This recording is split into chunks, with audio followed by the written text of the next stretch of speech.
Question number 14 को solve करेंगे। अगर ये क्वेश्चन एग्जाम में आता है तो आपको हो सकता है वहां पे डायग्राम ना दे, तो आपको इस प्रॉब्लम को रीड करने के बाद में डायग्राम बनाना आना चाहिए। तो यहाँ पे हमें क्या गिवन है, a 1.2 metre tall girl sports a balloon moving with the wind in a horizontal line at a height of 88.2 metre from the ground. तो फर्स्ट लाइन को रीड करने के बाद में आपको यहाँ पे एक हॉरिजॉन्टल लाइन बनाना। ये हॉरिजॉन्टल लाइन किसको रिप्रेजेंट करेगी, ये ग्राउंड को रिप्रेजेंट कर रहा है। उसके बाद में क्या बोल रहा है कि 1.2 मीटर टॉल यहाँ पे गर्ल है, इसको हम यहाँ पे वर्टिकल लाइन से रिप्रेजेंट करेंगे। अभी के लिए मैं यहाँ पे ऐसे बना देता हूँ। यहाँ पे 1.2 मीटर हाइट की यहाँ पे गर्ल है, इसको अगर मैंने यहाँ पे ए बी ले रखा है। इसके बाद में इसने क्या बोल रखा है कि 88.2 मीटर हाइट पे एक बलून है जो हवा में हॉरिजॉन्टल लाइन में उड़ रहा है। तो हमें यहाँ पे क्या कर देना है कि एक वर्टिकल लाइन हमें यहाँ पे बना देनी है। तो हमने यहाँ पे एक वर्टिकल लाइन बनानी है। स्केल से आपको अच्छे से बनाना, इसका मैं सॉल्यूशन भी बताऊंगा कैसे लिखना है। तो यहाँ पे अभी हमने क्या किया, एक वर्टिकल लाइन बना दी। इस पॉइंट को अगर मैंने यहाँ पे एच बोल रखा है तो बलून अभी यहाँ पे है, तो इस समय ये 60 डिग्री का एंगल बना रहा है। तो गर्ल की आईज से वो देख रही है तो कितना एंगल बन रहा है, 60 डिग्री का बन रहा है। तो यहाँ पे आपको क्या करना है, गर्ल की आईज से यहाँ पे एक लाइन ड्रॉ करनी है जो इस बलून तक जाएगी। अब इसकी आईज से एक हॉरिजॉन्टल लाइन हम ड्रॉ कर देंगे। ये जो हॉरिजॉन्टल लाइन है ये इस ग्राउंड के पैरेलल है। तो यहाँ पे जो एंगल है वो कितना बन रहा है, 60 डिग्री का बन रहा है। ये हमें इस प्रॉब्लम में गिवन है, आप यहाँ पे देख सकते हो। The angle of elevation of the balloon from the eyes of the girl at any instant is 60 degree. तो ये हमने ड्रॉ कर रखा है।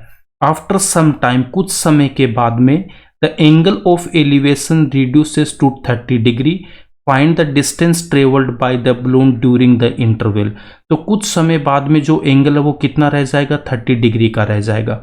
यहाँ पे देखो मैंने आपको क्या बता रखा है कि वर्टिकल ऑब्जेक्ट के अगर हम जितना पास आएंगे उतना एंगल बढ़ता जाएगा और जितना हम दूर होते जाएंगे उतना एंगल कम होता जाएगा।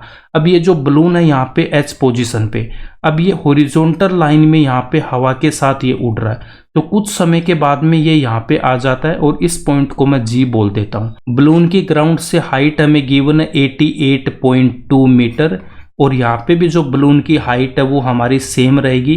कितनी, 88.2 मीटर की हाइट पे ये बलून है। लड़की जब इस बलून को देख रही है तो इस समय कितना एंगल बन रहा है, 30 डिग्री का एंगल बन रहा है। ये हमें यहाँ पे गिवन है। हमसे क्या पूछा है कि जब वो एच पे था, एच से जी पे आया तो उसने कितनी डिस्टेंस ट्रेवल की। इसको अगर मैंने अक्स ले रखा है तो अक्स यहाँ पे हमें फाइंड आउट करना है। हमें क्या फाइंड आउट करना है कि जब बलून एच पोजीशन पे था तो वो 60 डिग्री का एंगल बना रहा था, जब वो जी पोजीशन पे आ गया तो अब वो 30 डिग्री का एंगल बना रहा है। बलून को एच से जी आने में कितनी डिस्टेंस कवर करनी पड़ी, इसको हमें फाइंड आउट करने को बोला है। अब यहाँ पे देखो गर्ल को मैंने यहाँ पे ए बी बोल रखा है। उसके बाद में ये जो पॉइंट है यहाँ पे इसको मैं सी लेता हूँ और इस पॉइंट को मैंने डी ले रखा है। और यहाँ पे अगर मैं ई लेता हूँ, इस पॉइंट को मैं एफ लेता हूँ। अब इसके बाद देख सकते हो कि ये जो हॉरिजॉन्टल लाइन है, ये हॉरिजॉन्टल लाइन ग्राउंड के पैरेलल है। तो पैरेलल लाइंस के बीच में क्या होती है, डिस्टेंस सेम रहती है। तो गर्ल की जो हाइट यहाँ पे कितनी है, 1.2 मीटर। तो सी डी भी कितना हो जाएगा, 1.2 मीटर होगा। ई एफ भी कितना हो जाएगा, 1.2 मीटर होगा। तो यहाँ पे मैं क्या लिख सकता हूँ, A B equals to C D equals to E F equals to 1.2 metre according to diagram. Balloon ground से 88.2 मीटर की हाइट पे है और यहाँ पे आप देख सकते हो ई एफ कितना आ गया, 1.2 मीटर आ गया। तो यहाँ से ई से लेके जी की जो हाइट है वो कितनी हो जाएगी, 88.2 में से 1.2 माइनस करूंगा तो 87। तो 87 मीटर हो जाएगा। जीई कितना हो जाएगा, 87 मीटर हो जाएगा। अब देखो जितना जीई है उतना ही क्या हो जाएगा, एचसी होगा। तो एच से लेके सी तक भी कितना हो जाएगा, 87 मीटर होगा। अब यहाँ पे एंगल ई पे कितना, 90 डिग्री ये वर्टिकल है। सी पे एंगल भी कितना बनेगा, 90 डिग्री का एंगल बनेगा। अब देखो हमें यहाँ पे क्या फाइंड आउट करना था, हमें फाइंड आउट करना अक्स मतलब एच से लेके जी के बीच की डिस्टेंस। तो ये जो हॉरिजॉन्टल लाइन है ये भी पैरेलल है इस हॉरिजॉन्टल लाइन के, ग्राउंड के भी पैरेलल है। जीई यहाँ पे 87 है तो यहाँ पे देखो एच सी भी कितना हो जाएगा, 87 मीटर होगा। हॉरिजॉन्टल लाइन के बीच की डिस्टेंस क्या होती है, सेम होती है। अब अक्स को हमें कैसे फाइंड आउट करना है, जितना अक्स है उतना हमारा क्या हो जाएगा, सी से लेके ई के बीच की जो डिस्टेंस है वो भी यहाँ पे क्या हो जाएगी, अक्स हो जाएगी। यहाँ पे रेक्टेंगल बन रहा है एच सी ई जी, ये आपका एक रेक्टेंगल बन जाएगा। H G equals to C E equals to x metre. इसके बाद यहाँ पे मैं क्या लिख सकता हूँ कि जितना हमारे पास में ये जी ई है उतना ही क्या हो जाएगा, एच सी हो जाएगा। तो यहाँ पे क्या लिख दोगे, जी ई इक्वल होगा H C equals to 87 metre. अब इस डायग्राम को मैं एक बार यहाँ पे फिर से बना देता हूँ। यहाँ पे ग्राउंड लेवल था, यहाँ पे गर्ल खड़ी है ए बी, इसकी हाइट है 1.2 मीटर। अब बलून जब एच पोजीशन पे है तो ग्राउंड से हाइट इसकी 88.2 मीटर है। उसके बाद में देखो बलून यहाँ पे जी पोजीशन पे आ जाता है तो यहाँ पे इसकी हाइट कितनी, 88.2 मीटर है। अब ये जो बलून है एच पोजीशन पे है तो कितनी डिग्री का एंगल बना रहा है, यहाँ पे ये 60 डिग्री का एंगल बना रहा है। और जब ये आपके पास में जी पोजीशन पे आएगा तो उस समय कितना एंगल बनाएगा, ये 30 डिग्री का एंगल बना रहा है। ये हमें यहाँ पे गिवन है। उसके बाद में आप देख सकते हो कि जितना यहाँ पे मेरे पास में ये ए बी है, इस पॉइंट को अगर मैं सी बोलता हूँ तो सी पे 90 डिग्री का एंगल है, और यहाँ पे डी है, इस पॉइंट को ई बोलता हूँ, इसको एफ बोलता हूँ, तो ई पे भी एंगल कितना हो जाएगा, 90 डिग्री का। जितना ए बी है उतना क्या हो जाएगा, सी डी होगा, और उतना ही क्या होगा, ई एफ होगा। तो ई एफ को मैं क्या लिख दूंगा, 1.2 मीटर। ये दोनों लाइन यहाँ पे पैरेलल है तो इनके बीच की डिस्टेंस क्या हो जाएगी, सेम हो जाएगी। अब आपको ग्राउंड से इसकी हाइट बलून की गिवन है 88.2, ई एफ 1.2 मीटर है, तो जी से लेके ई तक कितना हो जाएगा, 87 मीटर होगा। और जितना आपके पास में जी से लेके ई होगा उतना ही एच से लेके क्या हो जाएगा, सी हो जाएगा। ये भी कितना हो जाएगा, 87 मीटर हो जाएगा। आपको बोल रखा कि ये जो बलून है ये एक हॉरिजॉन्टल लाइन में यहाँ पे हवा में उड़ रहा है, तो एच से लेके जी के बीच में ये कितनी डिस्टेंस ट्रेवल करेगा, इसको फाइंड आउट करने को बोला है। तो जितना एच से लेके जी के बीच की डिस्टेंस है उतनी क्या हो जाएगी, सी से लेके ई के बीच की डिस्टेंस हो जाएगी। अब हमें यहाँ पे देखो अक्स फाइंड आउट करना है, तो अक्स फाइंड आउट करने के लिए मैं यहाँ पे क्या करूंगा, देखो ए सी प्लस ई सी को मैं क्या लिख सकता हूँ, ये टोटल मैं यहाँ पे लिख सकता हूँ क्या, ए ई। तो यहाँ पे हम क्या लिखेंगे, ए सी प्लस उसके बाद में सी ई इक्वल्स टू क्या हो जाएगा, टोटल ए ई होगा। इसके बाद में देखो सी ई को हमने अक्स ले रखा है तो यहाँ पे मैं अक्स पुट कर दूंगा, रिमेनिंग को रखेंगे हम यहाँ पे एज इट इज।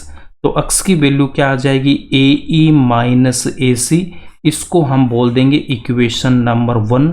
अब इस इक्वेशन नंबर 1 में मैं ए ई की वैल्यू पुट करूंगा, उसके बाद ए सी की वैल्यू पुट करूंगा तो अक्स की वैल्यू आ जाएगी। यही हमें फाइंड आउट करना है। अब देखो ए ई मैं कैसे फाइंड आउट करूंगा, ए सी कैसे फाइंड आउट करेंगे।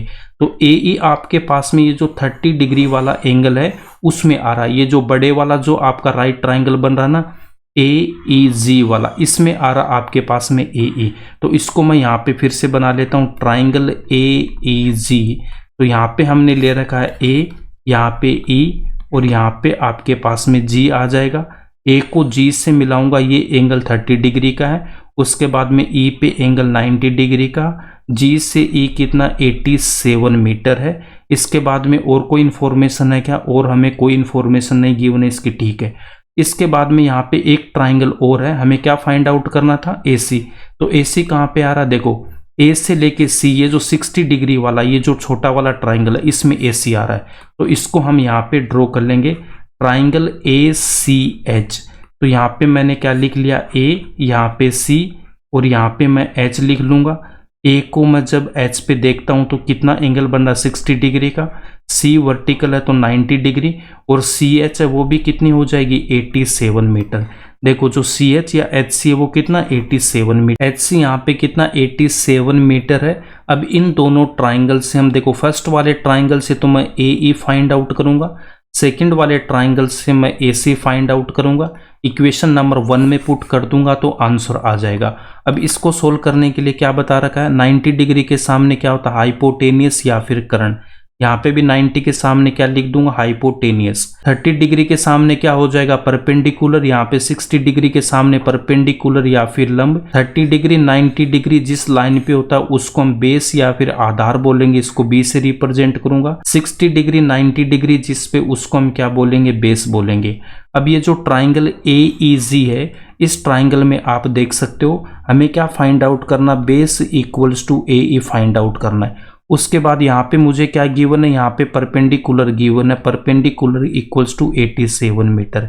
अब ये जो सेकंड वाला ट्राइंगल है इसमें क्या गिवन है, देखो बेस इक्वल्स टू AC हमें फाइंड आउट करना है। परपेंडिकुलर यहाँ पे भी हमें कितना गिवन है, 87 मीटर गिवन है। इसको फाइंड आउट करने के लिए आपको क्या बता रखा है, पंडित बद्री प्रसाद हर हर बोले सोना चांदी तोले, साइन कोस टेन थीटा।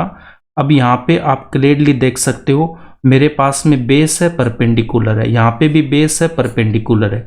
इसका मतलब फर्स्ट वाले जो दो है साइन एंड कोस, इनको हमें नहीं लेना, इनके डिनोमिनेटर में हाइपोटेनियस आ रहा, तो यहाँ पे हमें क्या लेना पड़ेगा, यहाँ पे हमें यूज करना पड़ेगा टेन थीटा। टेन थीटा क्या होता है, perpendicular upon base. Tan theta equals to, यहाँ पे मैं क्या लिख दूंगा, परपेंडिकुलर अपॉन बेस। यहाँ पे भी tan theta equals to perpendicular upon base. अब यहाँ पे मुझे थीटा कितना गिवन है, 30 डिग्री गिवन है, और सेकंड वाले ट्राइंगल में थीटा कितना, 60 डिग्री गिवन है। अब यहाँ पे देखो tan 30 equals to perpendicular equals to कितना, 87 अपॉन बेस इक्वल्स टू मैं AE पुट करूंगा। टेन 30 की वैल्यू कितनी होती है, 1 अपॉन √3। ट्रिग्नोमेट्रिक टेबल आपको पता होनी चाहिए। फिर 87 अपॉन AE, इसको हम यहाँ पे क्रॉस मल्टीप्लाई करेंगे। AE को 1 से मल्टीप्लाई करूंगा, AE इक्वल्स टू 87 √3 से मल्टीप्लाई होगा तो 87 इंटू √3 मीटर। ये वैल्यू आ गई AE की, इसको मैं बोल दूंगा इक्वेशन नंबर 2। अब यहाँ से हमें tan theta equals to perpendicular given है, टेन 60 इक्वल्स टू थीटा की वैल्यू यहाँ पे 60 डिग्री है। उसके बाद में परपेंडिकुलर यहाँ पे भी 87 अपॉन बेस यहाँ पे AC। 1060 की वैल्यू पुट करूंगा, 1060 की वैल्यू कितनी होती है, √3 इक्वल्स टू 87 अपॉन AC। अब यहाँ पे इसको सोल्व करेंगे तो √3 के डिनोमिनेटर में 1, AC को √3 से मल्टीप्लाई करूंगा, उसके बाद में 87 1 से मल्टीप्लाई होगा, then AC equals to 87 upon √3 इस तरफ आएगा तो इसके डिनोमिनेटर में आएगा √3। इसको हम बोलेंगे इक्वेशन नंबर 3। अब इक्वेशन नंबर 1 क्या थी हमारे पास में, इक्वेशन नंबर 1 थी x equals to AE minus AC। तो इक्वेशन नंबर 1 यहाँ पे क्या, x equals to AE minus AC। अब इसमें मैं यहाँ से वैल्यू पुट करूंगा AE की, और AC की वैल्यू हम यहाँ से पुट कर देंगे। Then x equals to AE की वैल्यू कितनी है, 87 इंटू √3 माइनस AC की वैल्यू पुट करूंगा 87 अपॉन √3। अब इन दोनों में यहाँ पे कॉमन क्या आ रहा है, 87 दोनों में कॉमन आ रहा है, तो यहाँ पे क्या रह जाएगा, √3 माइनस 87 यहाँ से कॉमन लेंगे तो यहाँ पे क्या रह जाएगा, 1 अपॉन √3। ब्रैकेट वाली वैल्यू को हम एलसीएम लेके सोल्व करेंगे। यहाँ पे एलसीएम कितना आएगा, √3। √3 के डिनोमिनेटर में 1 है तो √3 को मल्टीप्लाई करेंगे √3 से माइनस, और यहाँ पे 1। अब आपको मैंने क्या बता रखा है कि √x इंटू √x किसके इक्वल होता है, x के। तो √3 इंटू √3 किसके इक्वल होगा, 3 के इक्वल हो जाएगा। x की जगह यहाँ पे कितना गिवन है, मुझे 3 गिवन है, तो यहाँ पे मैं क्या लिख दूंगा, 3 लिखूंगा। Then x equals to 87, 3 minus 1 upon denominator में √3। देन यहाँ से x इक्वल्स टू 87, 3 माइनस 1 कितना, 2 अपॉन √3। अब आपको मैंने बता रखा कि डिनोमिनेटर में हमें √3 को नहीं छोड़ना है, तो यहाँ पे क्या स्टेप हो जाएगा, इसको मैं √3 से मल्टीप्लाई करूंगा और √3 से डिवाइड कर दूंगा। 2 अपॉन √3 को रखा हमने एज इट इज, इसको √3 से हमने यहाँ पे मल्टीप्लाई किया न्यूमरेटर एंड डिनोमिनेटर को। Then x equals to 87, 2 into √3। Denominator में कितना आएगा, √3 को जब √3 से मल्टीप्लाई करेंगे तो 3 आएगा। अब यहाँ पे आप देख सकते हो ये जो 87 है, 87 को मैं 3 से कैंसिल करूंगा 2, उसके बाद में देखो कितना आएगा, 3 से कैंसिल कर दो इसको, 2 6 2 7 तो 9, तो कितना आएगा 29। देन x इक्वल्स टू 29 को 2 से मल्टीप्लाई कर दो तो यहाँ पे कितना आ जाएगा 58। √3 मीटर, और यही हमें फाइंड आउट करना था। अब इसका सॉल्यूशन हम कैसे लिखेंगे वो यहाँ पे देखो। इसके सॉल्यूशन में गिवन इंफॉर्मेशन से ये हमें डायग्राम बना लेना अच्छे से स्केल से, ठीक है। उसके बाद में यहाँ पे लिख देना let distance travelled by balloon hg equals to ce equals to x metre. Hindi medium वाले हिंदी में लिखेंगे, इंग्लिश वाले इंग्लिश में लिख लेंगे। AB equals to CD equals to EF कितना हो जाएगा 1.2 मीटर, इक्वेशन नंबर 1। उसके बाद यहाँ पे देखो AC प्लस CE इक्वल होगा किसके, AE के इक्वल होगा। यहाँ पे आप देख सकते हो AC प्लस CE टोटल ये जो AE है इसके इक्वल हो जाएगा। CE हमने x ले रखा तो x इक्वल्स टू कितना आएगा AE minus AC, equation number 2। अब यहाँ पे आप देख सकते हो EF प्लस EG किसके इक्वल है, FG के इक्वल है। तो FG क्या, टोटल हाइट 88.2, तो यहाँ पे देख सकते हो 88.2 है, और EF कितना 1.2, तो ये जो GE है वो कितना आएगा 87 आएगा, और जितना GE है उतना क्या आएगा HC आएगा, तो ये भी 87 होगा। इसी को हमने यहाँ पे लिखा है कि यहाँ पे देखो EG कितना आएगा 87, तो यहाँ पे लिख देंगे EG equals to CH equals to 87 metre. इसके बाद में राइट ट्राइंगल ACH, यहाँ पे ये ट्राइंगल बनाएंगे, इसमें tan थीटा का यूज करेंगे, theta equals to 60 degree. tan 60 की वैल्यू कितनी होती है √3, CH इक्वल्स टू 87 पुट करेंगे तो AC इक्वल्स टू कितना आएगा 87/√3 मीटर, इक्वेशन नंबर 3। इसके बाद में राइट ट्राइंगल AEG में tan थीटा का यूज करेंगे, थीटा इक्वल्स टू यहाँ पे 30 डिग्री, tan 30 की वैल्यू होती है 1/√3, EG इक्वल्स टू 87 पुट करूंगा तो यहाँ से AE आएगा 87 इंटू √3 मीटर, इक्वेशन नंबर 4। अब इसके बाद में आपको क्या कर देना, इक्वेशन नंबर 2, 3 एंड 4 से x equals to AE minus AC हमने फाइंड आउट कर रखा है। यहाँ पे AE की वैल्यू पुट करूंगा, AC की वैल्यू पुट करूंगा। AE की वैल्यू हमने फाइंड आउट कर रखी है और यहाँ पे हमने AC की वैल्यू भी फाइंड आउट कर रखी है। इन दोनों की वैल्यू हम पुट करेंगे तो हमारे पास में ये स्टेप आएगा 87, यहाँ से मैं कॉमन लूंगा। उसके बाद में √3 यहाँ पे क्या आ जाएगा, LCM आएगा। √3 को √3 से मल्टीप्लाई करूंगा तो 3 आएगा। इसको सोल्व करूंगा तो यहाँ पे कितना आएगा आपके पास में 87 इंटू 2√3। डिनोमिनेटर में √3 को हमें नहीं रखना, तो यहाँ पे मैं √3 से न्यूमरेटर एंड डिनोमिनेटर को मल्टीप्लाई करूंगा। √3 को √3 से मल्टीप्लाई करेंगे तो कितना आएगा 3 आएगा। 87 को मैं 3 से कैंसिल करूंगा तो 29 को जब मैं 2 से मल्टीप्लाई करूंगा तो कितना 58, और √3 को हम यहाँ पे लिखेंगे। x इक्वल्स टू कितना आएगा 58/√3 मीटर, यही हमें फाइंड आउट करना था। Therefore distance travelled by the balloon equals to 58/√3 metre. यहीं पे ये क्वेश्चन कंप्लीट होता है। अगर ये क्वेश्चन आपको समझ में आया तो इसको लाइक करना, अगर कोई डाउट है तो कमेंट सेक्शन में बता देना। इस वीडियो को ज़्यादा से ज़्यादा अपने दोस्तों के साथ शेयर करना एंड इस चैनल को सब्सक्राइब कर लेना।